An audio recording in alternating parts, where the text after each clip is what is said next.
आप सबका आज की अगली बैठक में खैर मकदम। हमारा जो लखनऊ फिल्म क्लब का कॉन्सेप्ट है ये कि हम ये चाहते हैं कि बेसिकली जितने ज़्यादा से ज़्यादा चीज़ों को हम लोग लखनऊ के ताल्लुक से रिकॉर्ड करते हैं, हम लोग रिकॉर्ड करते रहते हैं और उनकी जो फिल्में बना सकते हैं उनकी फिल्में बना करके हम लोग यूट्यूब पर डाल देते हैं। तो आज ये तीसरी कड़ी है हम लोग की अगली बैठक की। ख्यालों में ख्यालों में ख्यालों में ख्यालों में जय हंगामा कहाँ भाग रही है तुम्हें? क्या हुआ, काले से डर गए क्या?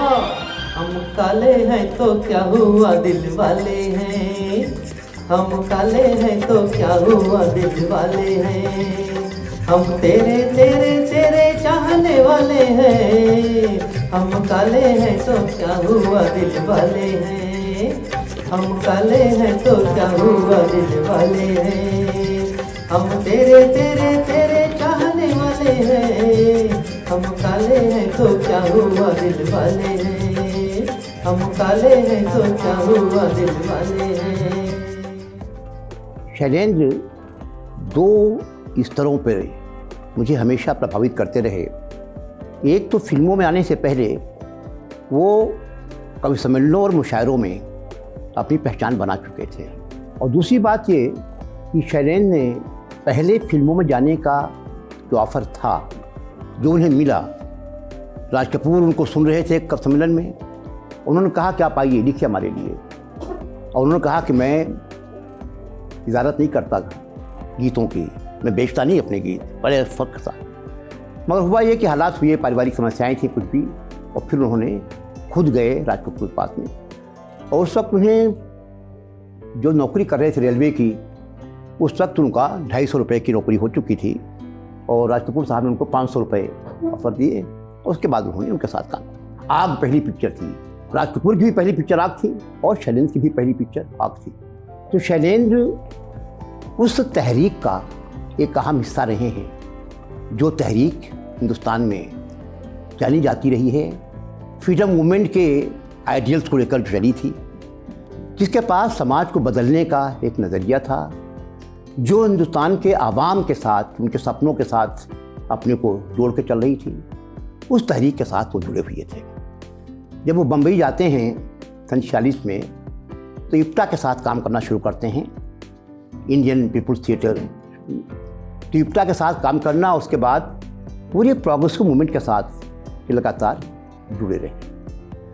मैं सबसे पहले उनकी कुछ लाइनें ऐसी कोट करना चाहता हूँ, जो उन्होंने फिल्मों में आने से पहले एक कवि की तरह से उन्होंने लिखी थी, और तब मैं एक थोड़ा सा पैरेलल ड्रा करना चाहता हूँ कि सबने पढ़ा है, सन 47 में लिखा था फैज़ साहब ने, ये दाग दाग उजाला ये शब दीदा शहर, वो इंतज़ार था जिसका, कि वो शहर तो नहीं। तो ये तो हम सबको याद है। उसी साल 47 में शैलेंद्र ने लिखा, और जो काफ़ी जगह उन्होंने पढ़ा भी, ढोल बजे ऐलान हुआ आज़ादी आई, अब भी सारा ठाठ वही है, वही फ़ौज है, वही पुलिस है, लाट वही है, वही नवाब, वही राधे, कोहराम वही है, पदवी बदली है, किंतु निज़ाम वही है, थका पिसा मजदूर वही, दहकान वही है। तो आप देखें कि दोनों के सोचने के तरीके में एक सिमिलरिटी है। तो दोनों लोग इस तरह सोच रहे थे, और इसीलिए जब हम शैलेंद्र को याद करते हैं, तो फिल्मों में और कौन से बड़े नाम हैं जो उसी तरह के सोच के लोग थे। मजरूह याद आते हैं, हमें साहिर याद आते हैं, हमें मखदूम याद आते हैं। ये पूरा एक सिलसिला है उन तमाम लोगों का, जिन्होंने अपने गीतों को जरिया बनाया था आवाम के दुख दर्द को बयान करने के लिए।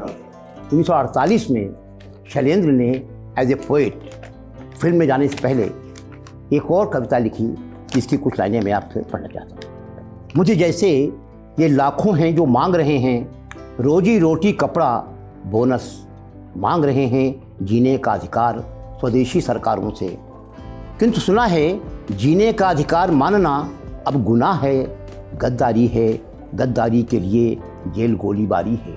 यानी ये सिलसिला 48 में शुरू हो गया था, आज़ादी के बाद ही सपनों का भंग होना शुरू हो गया था। तो दोनों चीज़ों में उन्हें तालमेल रखना था।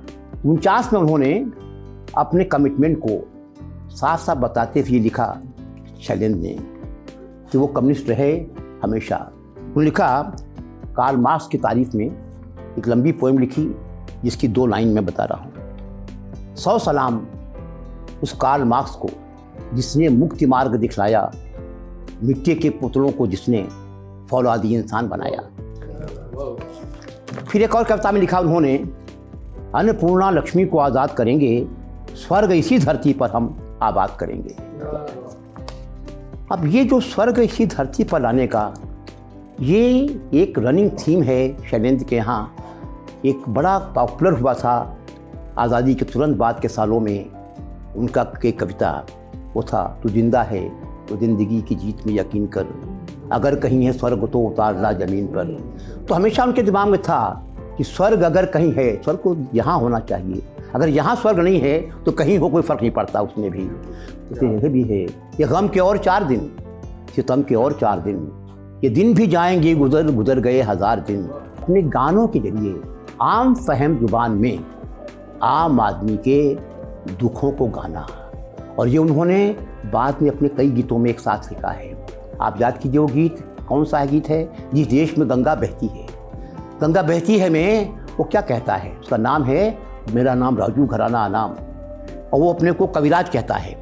राज कपूर शरण को कविराज ही कहा करते थे। उसमें है, काम नए नित गीत बनाना, गीत बना के जहाँ को सुनाना, कोई ना मिले तो अकेले में गाना, कविराज कहे नए ताज रहे, नए राज रहे, नए राज घराना। ये जो सपना था उनका, एक बार नहीं, उनके तमाम गानों में अलग अलग बार बार आता है यहाँ पर भी। और वो कुछ गाने जो हैं इसका मैं रेफरेंस देना चाहता हूँ ज़रूर ही। आप याद कीजिए C420 का गाना क्या है, जो थीम सॉन्ग उसका है, मेरा जूता है जापानी। तो जूता है जापानी और पश्तून हिंदुस्तानी, तो जापानी जूता फटा हुआ है। वो जापान की बदहाली के दिन थे, सेकेंड वर्ल्ड वार में जापान तबाह हो चुका था, हिरोशिमा नागासाकी पूरे बर्बाद किए जा चुके थे। सिंबॉलिक है। पैंट जो है कहना चाहिए वो मजाक है, पूरा ब्रिटिश साम्राज्यवाद का माहौल है कि ये पैंट इंग्लिस्तानी मुड़े हुए पैंचे वाली जब पैंट पहने हुए है वहाँ पर दिखाई पड़ता है। होते होंगे राजे राजकुमार, हम बिगड़े दिल शहजादे, इस सिंहासन पर आ बैठे जब जब किए इरादे, सूरत है जानी पहचानी, दुनिया लालों को हैरानी, सर पे लाल टोपी रोसी फिर भी दिले। तो होंगे राजकुमार, राजकुमारों को ठेंगे पर रख रहा है एक शायर, वो कह रहा है होंगे राजकुमार, हम बिगड़े दिल शहजादे। ये आम आदमी की खुददारी को इस्टेब्लिश करता है, और ये रनिंग थीम है उनके सारे गानों में जो हमें दिखाई पड़ता है शैलेंद्र वहाँ पर भी। ये गाना जो है तीसरी कसम का गाना, खुदा के पास जाना है सजन ले झूठ मत बोलो, कि बाकी उसका जिक्र मैं बाद में भी करूँगा। मगर सबसे बड़ी चीज़ चलती है, तुम्हारे महल चौबारे यहीं रह जाएंगे सारे, अकड़ किस बात की प्यारे।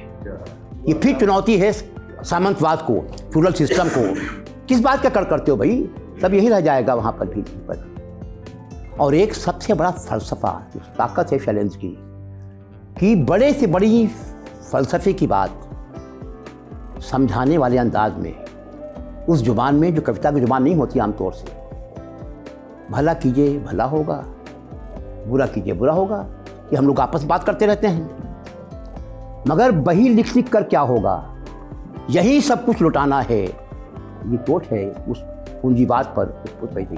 कई लोगों ने उन्हें इश्क, इनकलाब और इंसानियत का कवि कहा है। मैं जोड़ देता हूँ उसमें इंसाफ का भी।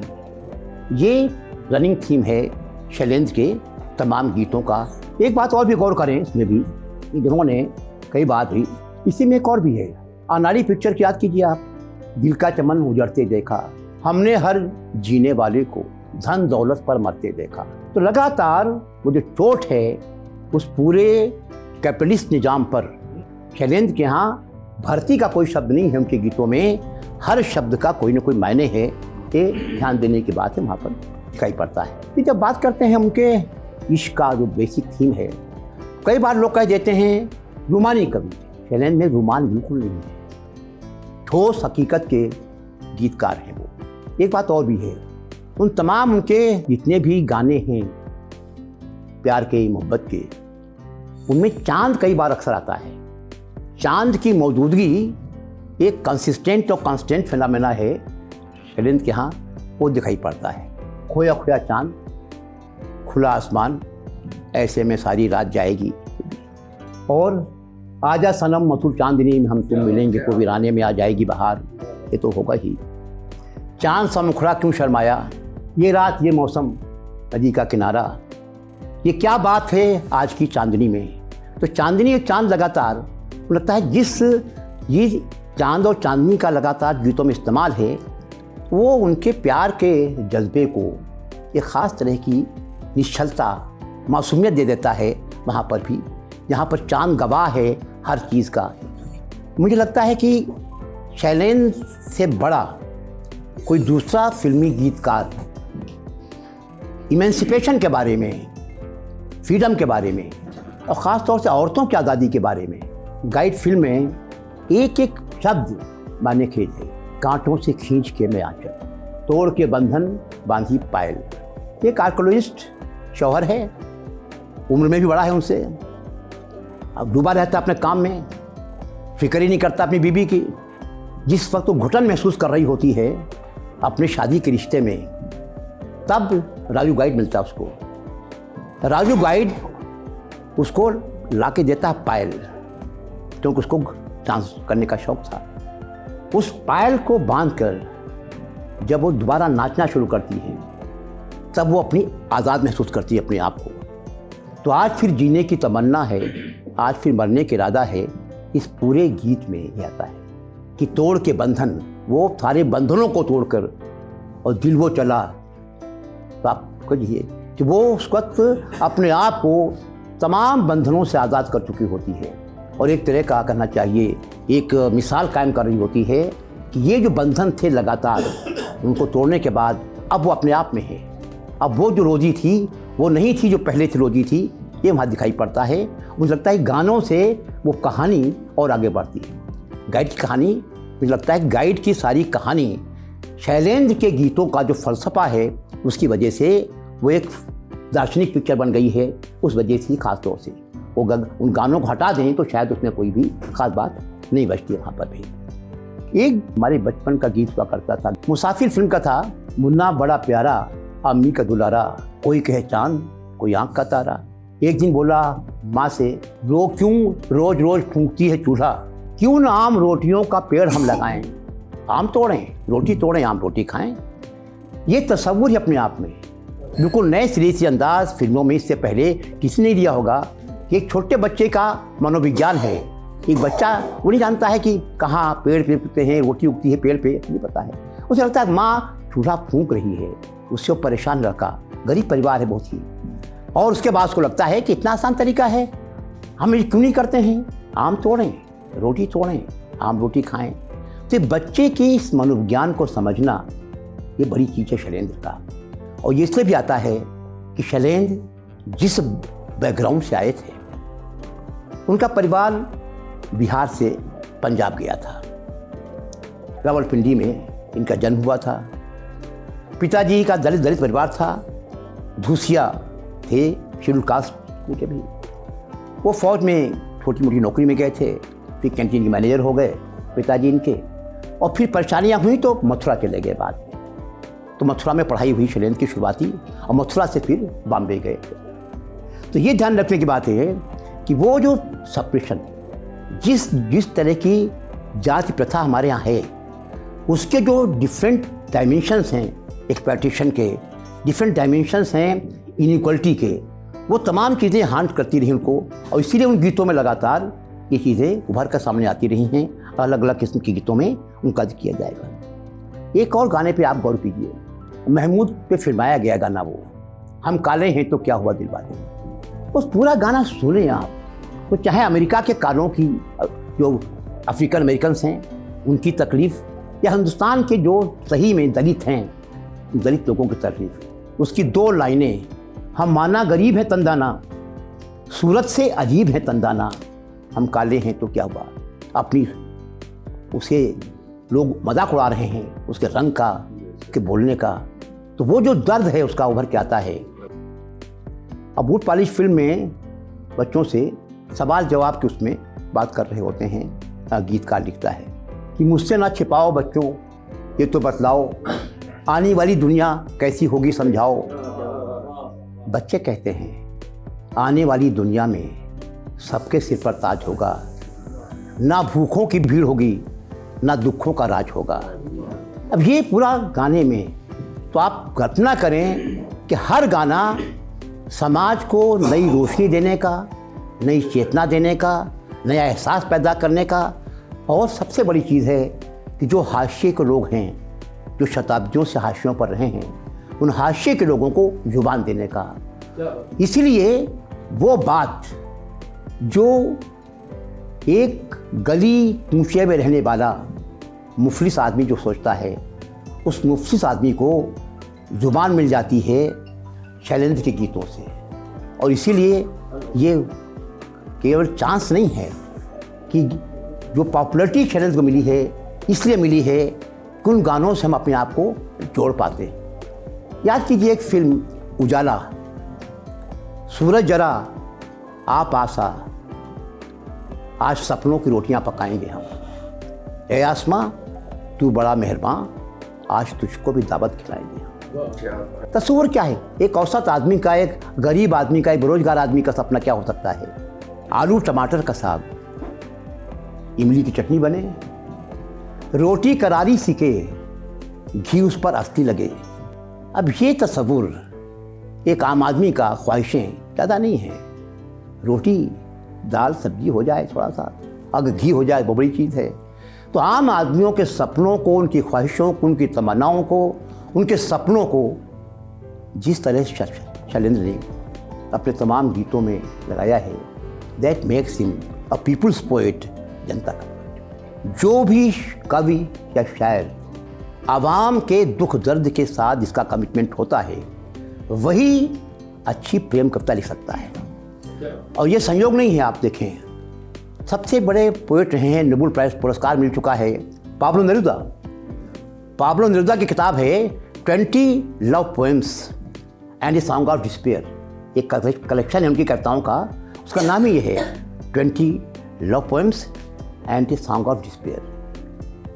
हो ची मिन्ह ने कविताएँ लिखी, माओ की कविताएँ हैं, लेनिन की कविताएँ हैं, और चे गुएवारा तो आप उसकी किताब पढ़ें, बोलिवियन डायरी पढ़ें, वो अपने आप में तारा कविता लिखी गई है, और ख़ुद जो कविताएं उनकी हैं। तो जितने भी, और फैज़ को याद करें, जब फैज़ कहते हैं कि मुझसे पहली सी मोहब्बत मेरे महबूब रवांग, उसमें ये भी होता है यूँ न था मैंने फ़कत चाहा था यूँ हो जाए, तो और भी गम है ज़माने में मोहब्बत के सिवा।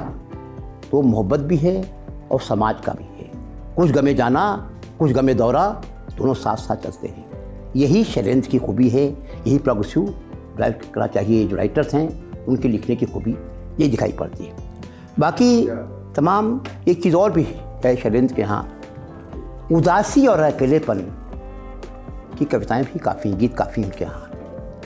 हम सब लोग एक दौर में ये मेरा दीवानापन है या मोहब्बत का शुरू, लोग पहचाने न पहचाने, लोग मानेंगे ज़रूर ये मेरा दीवानापन है।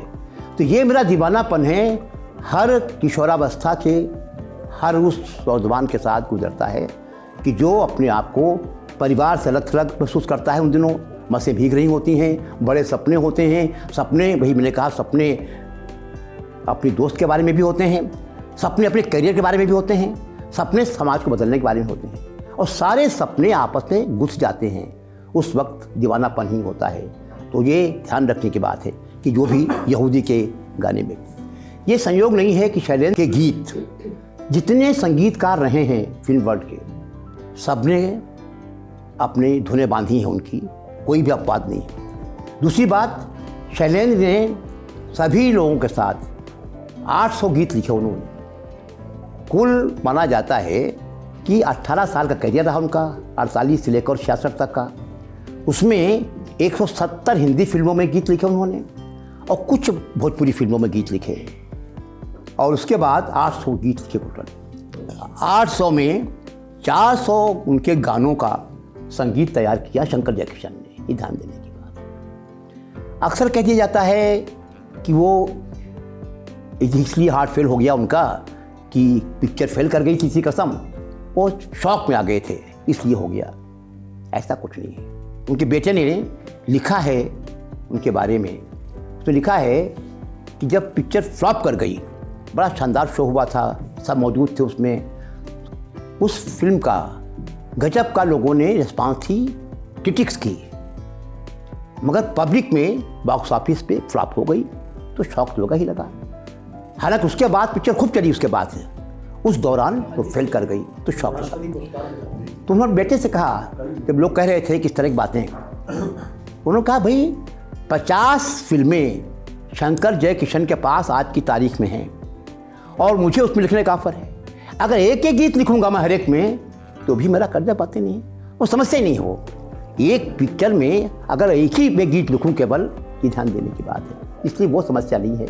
वो था निश्चित तौर पर कि एक खास किस्म की उदासी और अकेलापन उनके साथ हमेशा बना रहा, और ये उदासीपन वही है कि जिसमें उन्हें अपनी मकबूलियत का समाज उन्हें बराबरी पर एक्सेप्ट कर रहा है, इस तरह की एक उनके मन में एक संशय था, एक तरह का एग्नोस्टिसिज्म था। वो हमेशा, अब आप इसलिए फिल्मों में क्या होता है, प्यार हुआ, इकरार हुआ, फिर प्यार से क्यों डरता है दिल। अब ये हमेशा उनको लगता है दो तरह की बातें आती हैं, प्यार हो गया, इकरार हो गया है, फिर भी वो पूरी तौर से आश्वस्त नहीं है, पूरी तौर से मुतमईन नहीं है कि पूरा हो गया है। एक शंका है थोड़ी सी कहीं न कहीं, फिर भी डरता रहता है वो। और ये उनका लगातार रनिंग थीम, मैंने कहा, फिर आता है उनके तमाम गीतों में घूम फिर के आता है कि जहाँ वो ये महसूस करते हैं कि शायद अभी उनकी बात को ठीक से समझा नहीं गया है, या अभी कुछ गुंजाइश है इसमें, अभी कुछ हो सकता है, गलत हो सकता है, ये तमाम कर। अब राजू गाइड निकल रहा है जेल से, अब जब गाना बज रहा होता है बैकग्राउंड में, वहाँ कौन है तेरा मुसाफिर जाएगा कहाँ, तो सिर्फ इतना होता तो काफ़ी नहीं था, जिसमें कहते हैं ज्ञानी दुनिया है फ़ानी, पानी पे लिखी लिखाई है सबकी देखी, है सबकी जानी, हाथ किसी के नाई। तो ये पूरा फलसफा। और क्या चाहते हैं, एक कवि, फिल्मों का गीतकार, आम आदमी की ज़िंदगी को बेहतर बनाने का जो तस्वूर है उसके साथ वो पूरा ज़िंदगी का फ़लसफ़ा सामने रख रहा है। ये बता रहा है कि क्या क्या हो सकता है ज़िंदगी में, क्या हार्डिल्स हो सकती हैं, और ये वो राजू। और फिर बाद में क्या होता है, कुछ तेरा ना मेरा। अब कुछ तेरा ना मेरा में वो याद करें कि वो राजू जो अपना करियर बर्बाद कर देता है रोज़ी के लिए उस वक्त, और उसके बाद अकेला हो जाता है, और फिर उसका जो ट्रांसफॉर्मेशन होता है इसके व्यक्तित्व का, वो आप पूरी फिल्म उसकी कहानी ही होती है। एक पिक्चर याद कीजिए, सूरज पिक्चर थी, एक गाना है शारदा का गाया हुआ, तितली उड़ी उड़ के चली, फूल ने कहा आजा मेरे पास। अब फूल ने कहा आजा मेरे पास तक तो बात एक सामान्य गाना है, वो गाना फिर बन जाता है, मैंने कहा फेमिनिज्म का एक सिग्नेचर सॉन्ग बन जाता है वो, जहाँ नहीं बंधन न कोई दीवार, जहाँ नहीं बंधन न कोई दीवार, जाना है वहीं मुझे बादलों के पार। एक तरफ सागरों के पार जा रहा है, एक तरफ बादलों के पार जा रहा है। ये पूरी दुनिया की कोई बंदिशें, कोई भी वो घेरा, कोई दायरा गीतकार को पसंद नहीं है। आज़ादी, मुक्ति, पूरी तौर से लिबरेशन इन कंप्लीट फॉर्म में भी। तो ये जो लिबरेशन का तस्वूर है, ये तस्वूर हमें लगता है कि फिल्मी गीतकारों में साहिर के यहाँ का है। और ये संयोग नहीं है केवल कि जब मृत्यु हुई शैलेंद्र की, तो जो कंडोलेंस मीटिंग बॉम्बे में हुई उसकी सदारत साहिर ने की थी, और साहिर से बड़ा दोस्ती का रिश्ता रहा हमेशा इनका, और शैलेंद्र का बहुत ज़्यादा हुआ। फिर आप देखें तिल अपनाओ प्रीत पराई का गाना याद कीजिए आप, जब वहाँ नाव पे जा रहे हैं और वहाँ पर मीना कुमारी पर बनाया गया है, अजीब दास्तां है ये, कहाँ शुरू कहाँ ख़त्म, ख्वाब देखती हूँ मैं कि जग गई हूँ ख्वाब से, ख्वाब बादलों के पार जाना, समंदर के पार जाना, ये सारे के सारे जो मेटाफर्स हैं, सारी सिम्बल्स हैं, सारे सिम्बल्स हैं, वो आज़ादी के सिम्बल्स हैं। यहाँ पर भी ये ध्यान देने की बात है। आखिरी फिल्म जिसमें उन्होंने गाने दिए वो फिल्म थी सपनों का सौदागर। वो गीत गाने जा रहे थे, परेशान थे वो अपनी फिल्म के फ्लॉप होने की वजह से, तो बार बार मना कर रहे थे, मगर बड़ा इसरार करने पर उन्होंने उसके लिए कुछ गीत लिखे। एक जो गीत है, तुम प्यार से देखो हम प्यार से देखें, जीवन के अंधेरों में भी आ जाए उजाला। तो सारा फ़लसफ़ा ये है कि अगर समाज में रहते हुए हर कोई लोग दूसरे के साथ प्यार का रिश्ता बनाए तो एक बेहतर इंसानी समाज बन सकता है। ऐसा समाज ही बनना चाहिए। और एक गाना जो काफ़ी हम सब लोग कभी कभी गाते रहे हैं, अनाड़ी फिल्म का ही गाना है, किसी की मुस्कुराहटों पे हो निसार, किसी का दर्द मिल सके तो ले उधार, किसी के वास्ते हो तेरे दिल में प्यार, जीना इसी का नाम है। तो ये मुझे लगता है कि ये जो पूरा इंसानियत का जो फ़लसफ़ा है कि अगर आप ये कर सकें। 30 अगस्त 23 में पैदा हुए थे और 14 दिसंबर को उनका इंतकाल हुआ था, शैलेंद्र का। राधिके तूने बंसुरी चुराई, राधिके तूने बंसुरी चुराई, बंसुरी चुराई क्या तेरे मन भाई, बंसुरी चुराई क्या तेरे मन आई, काहे को धूम मचाए मचाए, राधिके तूने बंसुरी चुराई, राधिके तूने बंसुरी चुराई। अभी एक दिन अतुल तिवारी जी अचानक घर पे आ गए और बात होने लगी शैलेंद्र की। तो उन्होंने बताया कि एक शैलेंद्र की तबीयत ख़राब हो गई थी और लग रहा था कि अब गए और तब गए। तो राज कपूर उनसे मिलने गए और उन्होंने कहा कि भाई अभी आपको मरना नहीं है और मेरी एक फ़िल्म जोकर आ रही, मैं बनाने की सोच रहा हूँ, उसमें आपको लिखना है। तो शैलेंद्र ने कहा कि अभी जीना यहाँ, मरना भी यहाँ, उसके सिवा जाना कहाँ। तो ये वहाँ जब कहा तो राज कपूर ने कहा कि भाई इसीलिए तो मैं आया हूँ कि अभी जाना नहीं है। तो उसको एक बैकग्राउंड जो अतुल तिवारी ने हम लोगों को बताई इस गाने की, किस तरीके से हुआ, जो बाद में फिर उन्होंने लिखा और बड़ा मकबूल हुआ। और वो वाकई में राज कपूर की एक फिलोसफिकल फिल्म थी और हम लोग को दीवाने उस फिल्म के और उसके हर गाने के जो शैलेंद्र ने लिखा है। हर जोर जुल्म की टक्कर में हड़ताल हमारा नारा है। कहीं हड़ताल हो और ये नारा ना लगे असंभव। हाँ, ये ज़रूर है कि अपने प्राणों का पूरा जोर लगाकर ये नारा लगाने वाले इस तथ्य से नावाकिफ़ होते हैं कि ये नारा कवि शंकर शैलेंद्र की एक कविता की पंक्ति है। इस कविता की आगे की पंक्तियाँ इस प्रकार हैं। तुमने मांगे ठुकराई हैं, डॉक्टर साहब जैसा बता चुके, तुमने मांगे ठुकराई है, तुमने तोड़ा है हर वादा, छीना हमसे सस्ता अनाज, तुम छटनी पर हो आमादा, तो अपनी भी तैयारी है, तो हमने भी ललकारा है, हर जोर जुल्म के टक्कर में हड़ताल हमारा नारा है। फिल्म जगत से गहरे जुड़े शैलेंद्र फिल्म की सभी विधाओं से परिचित थे। वह दूसरों की बनाई फिल्मों और सिचुएशंस पर गीत लिखते लिखते संभवतः ऊब भी गए थे। उन्होंने खुद फिल्म बनाने का निश्चय किया। शैलेंद्र ने अपनी फिल्म के लिए रेणु की कहानी मारे गए गुलफाम चुनी। तीसरी कसम नाम से बनाई गई शैलेंद्र की यह फिल्म अपने गीतों, अपने कसे निर्देशन, पटकथा, संगीत हर लिहाज से एक यादगार फिल्म है। शंकर लाल केसरी लाल उर्फ शैलेंद्र। मैं सिर्फ 2 किस्सों का जिक्र करना चाहूँगी जिसका शायद अभी जिक्र यहाँ पे नहीं हुआ है। पहला किस्सा ये आता है कि शंकर जयकिशन जिनके संगीत में ज़्यादातर शैलेंद्र जी के गीत आए हैं, तो उनका एक वादा था। उस समय संगीतकार ही गीतकार का नाम आगे प्रमोट करते थे, तो उन्होंने वादा किया था कि मैं आपका नाम गीतकार के रूप में लाऊंगा। लेकिन वो कुछ कारण ऐसा हुआ कि वादा भूल गए, तो शैलेंद्र जी ने उनको एक चिट्ठी लिखी और उस चिट्ठी में उन्होंने सिर्फ 2 लाइनें लिखी जो कि आगे चल के एक फिल्म का गीत बन गए। वो 2 लाइनें थी, छोटी सी है दुनिया पहचाने रास्ते हैं, तुम कभी तो मिलोगे कहीं तो मिलोगे पूछेंगे हाल। तो शंकर जी ने जब ये चिट्ठी पढ़ी तो पढ़ते ही वो शैलेंद्र जी का इशारा समझ गए और उन्होंने उसके लिए फिर उनसे माफ़ी भी मांगी। और ये मतलब कहने का मतलब ये है कि शैलेंद्र जी जो भी कुछ कहते थे वो एक गीत बन जाता था। दूसरा एक किस्सा याद आ रहा है कि जब अनाड़ी फिल्म की स्टोरी सुनाने के लिए अहमद अब्बास साहब ने राज कपूर को बुलाया, तो वो शैलेंद्र को भी अपने साथ में लेके गए। 2.5 घंटे की फिल्म अहमद अब्बास साहब ने उनको सुनाई, उसकी स्क्रिप्ट फिल्म की सुनाई। शैलेंद्र जी आराम से बैठ के सुनते रहे और कुछ बोले नहीं। जब स्क्रिप्ट ख़त्म हुई तो अहमद अब्बास ने पूछा, कविराज बताइए क्या है। तो उन्होंने सिर्फ एक लाइन कही कि गर्दिश में था आसमान का तारा था, आवारा था।